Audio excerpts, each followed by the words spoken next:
Coba maknai mengapa kita masih hidup dan bernafas di tengah pandemi memasuki September ini.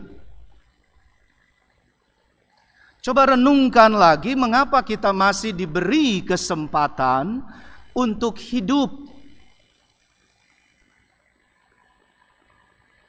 Saya mau mengawali reflektif, khotbah, dan perenungan kita dengan melihat, mengingat kekasih-kekasih hati, mungkin anggota keluarga besar, juga keluarga besar umat jemaat, juga teman, sahabat, atau orang yang bahkan belum kita kenal yang meninggal dunia karena berbagai sakit penyakit, khususnya karena terpapar. Pemakaman yang terakhir yang dikelola khususnya untuk Jakarta dan sekitarnya bagi mereka yang terpapar adalah pemakaman di daerah Rorotan, Cilincing, Jakarta Utara. Blok untuk teman-teman, kekasih-kekasih saudara-saudara kita umat muslim, misalnya itu diberi nama secara khusus oleh pemerintah dengan blok pemakaman syuhada. Syuhada. Yang kurang lebih pemaknaannya artinya adalah dimuliakan di dalam cinta. Ada pemuliaan. Untuk blok yang beragama Kristen atau Katolik, itu diberi nama blok pemakaman Yusuf Arimatea. Yusuf Arimatea. Kita tahu tokoh ini dalam Alkitab. Sosok yang luar biasa, berani, dengan rendah hati tapi berani, datang kepada raja, kaisar, dan mengatakan, izinkan saya untuk menurunkan jenazah Yesus dari kayu salib. Izinkan saya juga untuk memakamkannya dengan layak. Sudahkah kita pas minimal berjuang dengan posisi keberanian itu dengan rendah hati di tengah pandemi? Menghargai kematian adalah juga menghargai kehidupan. Sekali lagi saya katakan, izinkan. Menghargai kematian adalah juga menghargai kehidupan. Hidup yang berguna. Penulis Yakobus secara telak, sebetulnya khotbah saya ini tidak terlalu penting-penting amat jadinya. Karena kalau sudah baca ayat per ayat tadi ya Bapak Ibu. Karena kalau kita sudah telisik betul dan lacak lagi dan ulang lagi. Apalagi dengan pemaknaan tafsirannya. Kaya sekali setiap ayat itu demikian mandiri tapi juga sangat relatif. Sangat punya kekuatan, saling menimpali. Untuk apa? Salah satu pesan yang terkuat adalah ini. Kalau kita masih hidup di konteks pandemi ini, yang sebentar lagi kita akan full secara global dunia, durasi pandemi, full akan 2 tahun Ibu Bapak. Dan kita akan masuki September ini dengan lebih lagi berjuang, bergumul, tapi juga dengan bersemangat dan bersukacita, berbahagia. Karena Tuhan masih kasih kesempatan untuk kita hidup, tapi bukan sekedar hidup, namun hidup yang berguna. Coba lihat ayat 14. Maknai ayat 14. Indah sekali. Itu kata awalnya jelas, telak sekali. Apakah gunanya? Apa sih gunanya? Kalau bahasa sekarang, apa iya berguna? Ada guna enggak gitu ya? Apakah gunanya saudara-saudaraku jika seorang mengatakan bahwa ia mempunyai iman, padahal, itu. Ini yang paling penting.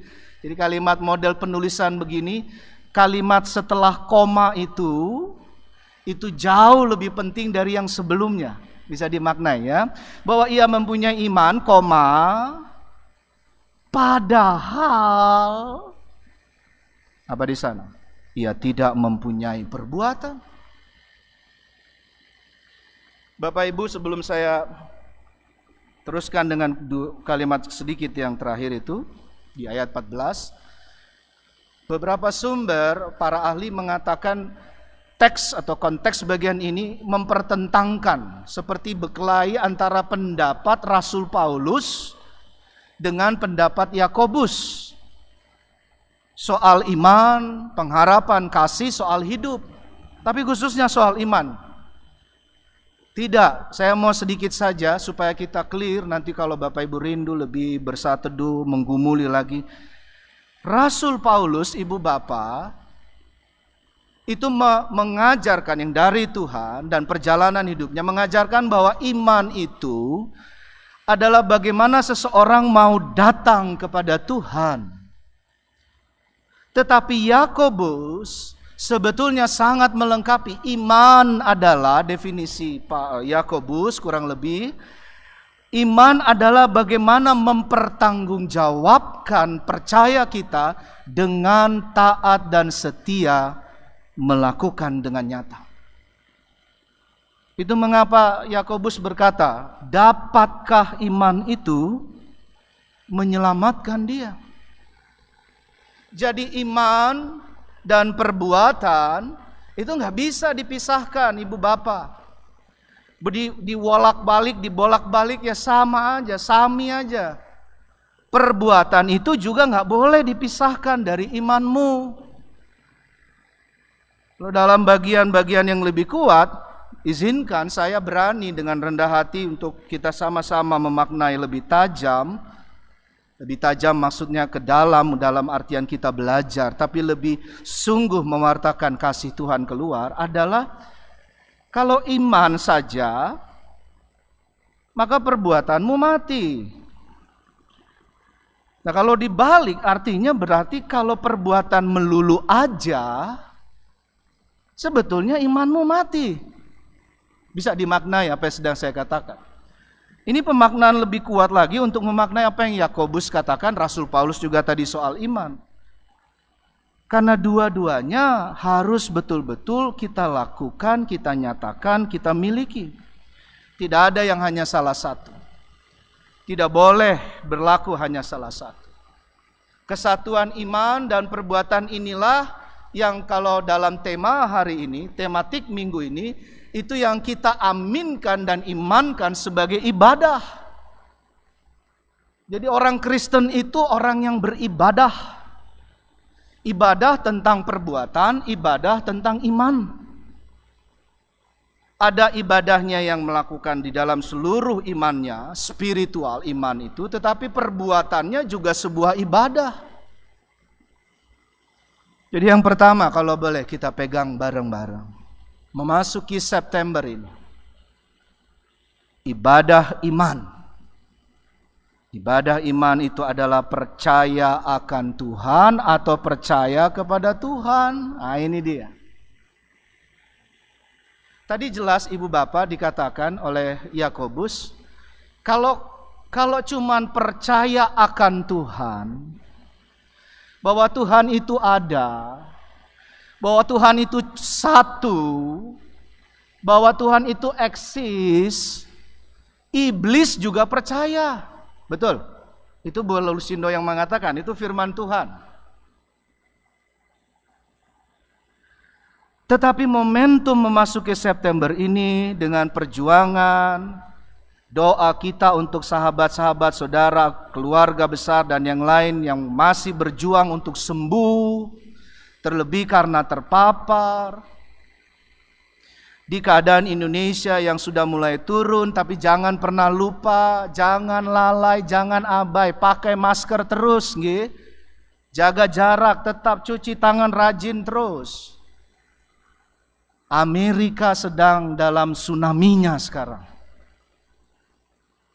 Kalau kita mau belajar dari seluruh fenomena kehidupan, tidak ada waktu untuk lengah antara iman dan perbuatan iman. Terus. Dan soal ibadah kita, baik dalam ibadah minggu seperti ini. Yuk, ibadah kita ibadah percaya kepada Tuhan. Perbuatan kita adalah perbuatan kepada Tuhan. Kolose 3 ayat 23. Segala sesuatu yang kamu perbuat, lakukanlah semuanya itu bertanggung jawab kepada Tuhan, bukan kepada manusia. Kasih stabilo, kasih note kata kepada. Termasuk kalau kita bilang kita percaya kepada Tuhan. Percayalah kepada rancangannya, percayalah kepada caranya Tuhan. Ajaib cara Tuhan, bukan ajaib. Percayalah kepada penggenapan janji Tuhan. Percaya semua. Justru di pandemi ini untuk kepada Tuhan ini yang paling kita dimurnikan. Salah satunya, percayalah kepada waktunya Tuhan. Jadi kalau Anda percaya, kalau keluarga-keluarga kita percaya, kalau pribadi-pribadi kita ngomong dan berkata berteriak percaya jugalah sama waktunya Tuhan. Tepat pada waktunya dan ya indah. Indah pada waktunya akan cinta kasih yang Tuhan beri. Dan ingat sekali lagi, cinta kasih di dalam Tuhan harus diwujudkan dengan bahwa percaya dan perbuatan, iman dan perbuatan harus berlaku terus menerus, tidak berhenti. Nah, yang kedua, ibadah perbuatan. Kalau tadi ibadah iman, sekarang ibadah perbuatan. Maksudnya bagaimana ini Pak Pendeta? Begitu ya Ibu Bapak. Ibu Bapak, ayo melakukan ibadah minggu. Majelis dengan ketentuan pemerintah, memperhatikan keadaan setiap umat. Tiap majelis korwil, koordinator wilayah, itu mencek and recheck bagaimana keadaan ibu bapak, keluarga-keluarga. Untuk apa? Untuk ada peningkatan pelayanan.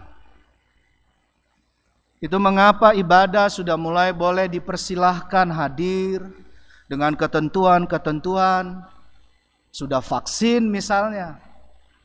Dari mimbar kudus ini izinkan kami sebagai pendeta, salah seorang pendeta jemaat, sebagai panggilan teologis etis kami, ibu bapak jangan pernah meragukan untuk hal yang baik yang Tuhan nyatakan dalam hidupmu. Percayalah kepada perbuatan-perbuatan baik, rancangan-rancangan yang baik yang Tuhan nyatakan. Salah satunya vaksin. Ibadah perbuatan artinya mari ibadah tiap minggu dengan rajin dan setia. Tapi teruskan lanjutkan dengan perbuatan-perbuatan sehari-hari. Perbuatan kerja, pekerjaan dinas ibu bapak itu adalah ibadahmu. Jadi jangan benturkan pekerjaan dengan pelayanan gereja. Tidak boleh. Sama-sama pelayanan kita kepada Tuhan. Bisnis, dagang, usaha ibu bapak adalah ibadah. Jangan di gereja haleluya, keluar halelupa waktu bisnis. Oh nggak apa-apa. Nggak usah pajak, nggak usah. Yang lain nggak bayar pajak, nggak usah. Ya korupsi dikit aja nggak apa-apa, kecil-kecil kok. Yang lain kan gede-gede. Hati-hati jebakan-jebakan seperti itu. Oh kami tidak seperti itu Pak Lusindo, Pak Pendeta. Ya tapi WA kita menyakiti orang lain, menghakimi orang lain.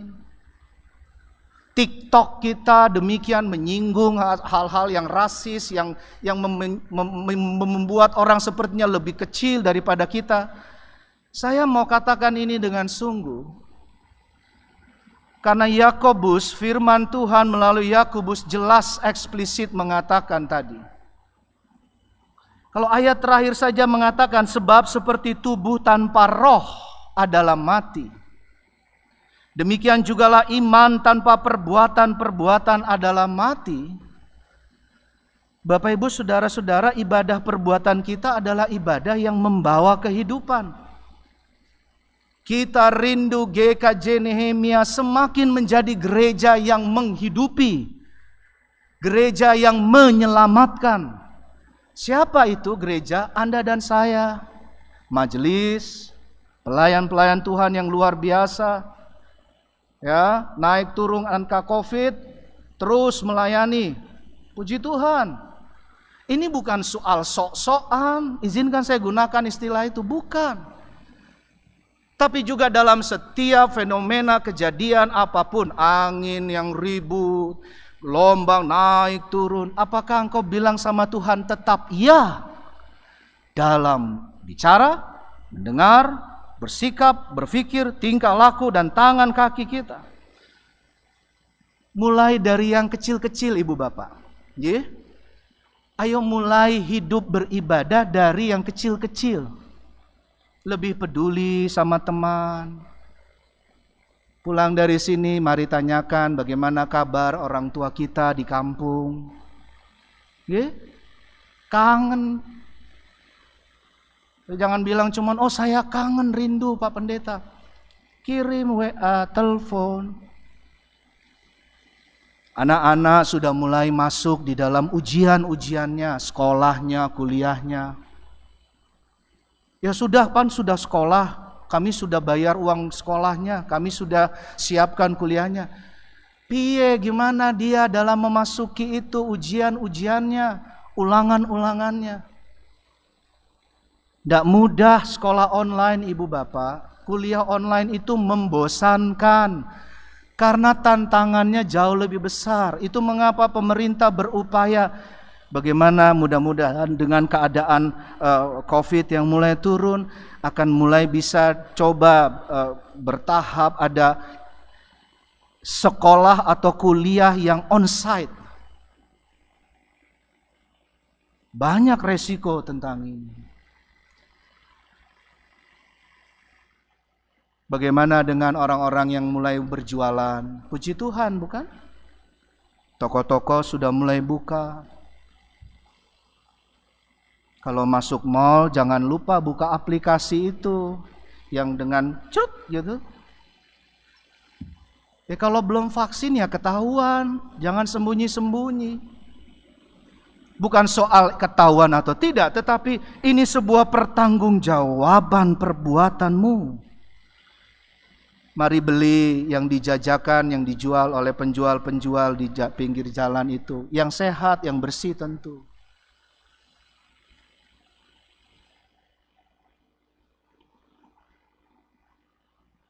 Ayo mengasihi dari hal-hal yang sederhana. Kalau bahasa anak muda sekarang, Ibu Bapak, yang receh-receh.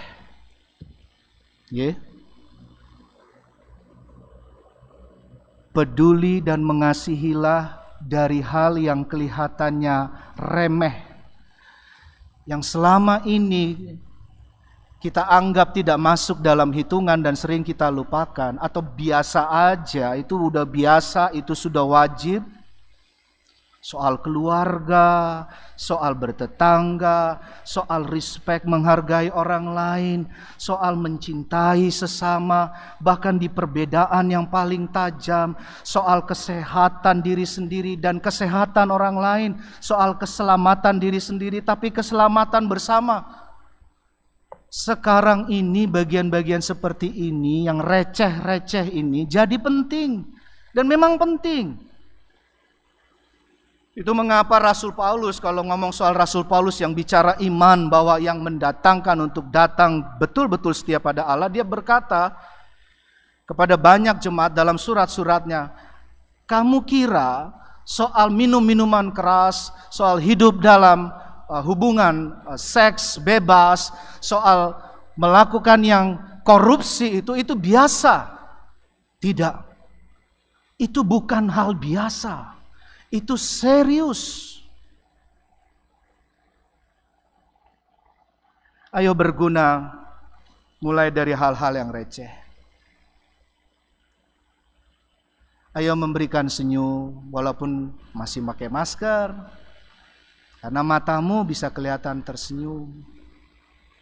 Mari berkarya dari hal-hal yang sederhana dan membuat orang lain lebih indah lagi, lebih bersuka cita lagi. Dalam kehidupan berjemaat, saya mau melalui mimbar kudus ini, mari Ibu Bapak kita juga mendukung untuk tim TCPK. Apa itu Pak Pendeta? Nah, kalau nanya berarti belum pernah dengar. Oh, sudah pernah dengar, tapi apa itu ya? Ibu Bapak, saya tidak dalam rangka penggiringan, tidak ada pesan sponsor dari komisi atau tim manapun. Tolong dimurnikan pikiran hatinya. Saya meminta beberapa foto-foto ini untuk kita berefleksi bahwa dari hal-hal yang sederhana itulah sekarang yang sangat betul harus kita nyatakan dan bermakna benar kepada orang-orang khususnya yang sedang bergumul berjuang, yang kena PHK, yang sedang susah dalam bisnisnya, yang untuk cari makan sesuap nasi aja tiap hari udah susah.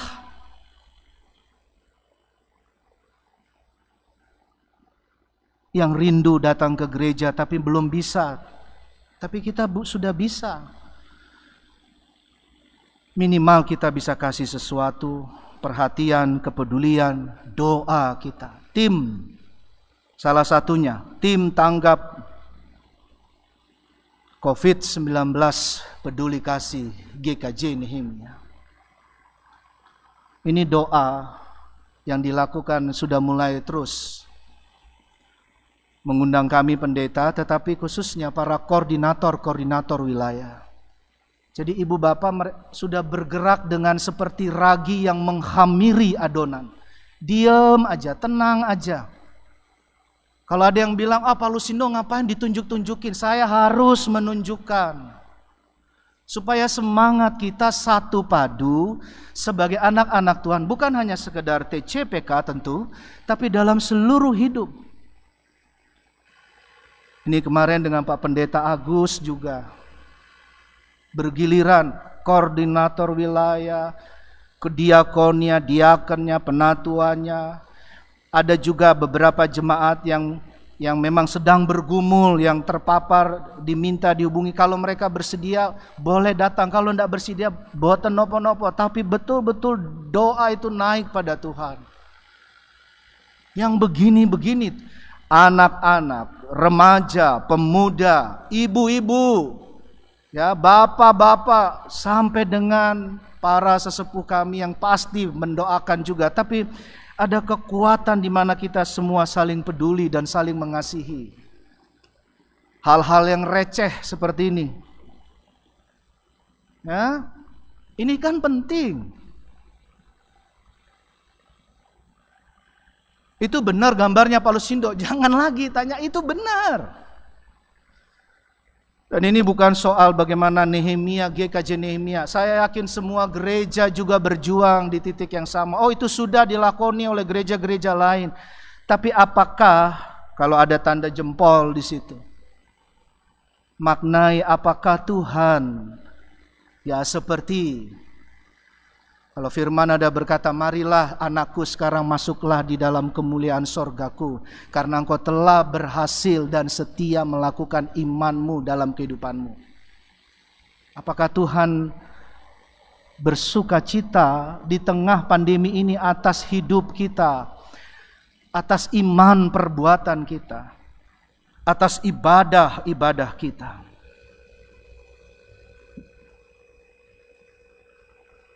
Selamat untuk menjadi orang-orang yang dipakai beribadah tidak hanya hari Minggu, tapi ibadah sehari-hari. Ayat 17 kita baca sama-sama, agak kuat di sana tetapi sebagai pemaknaan kita. 1, 2, bareng-bareng. 3. Demikian juga halnya dengan iman. Jika iman itu tidak disertai perbuatan, maka iman itu pada hakikatnya adalah selamat hidup dengan iman yang hidup. Sehingga hidup semakin hidup untuk menghidupi orang lain. Tuhan Yesus memberkati. Amin.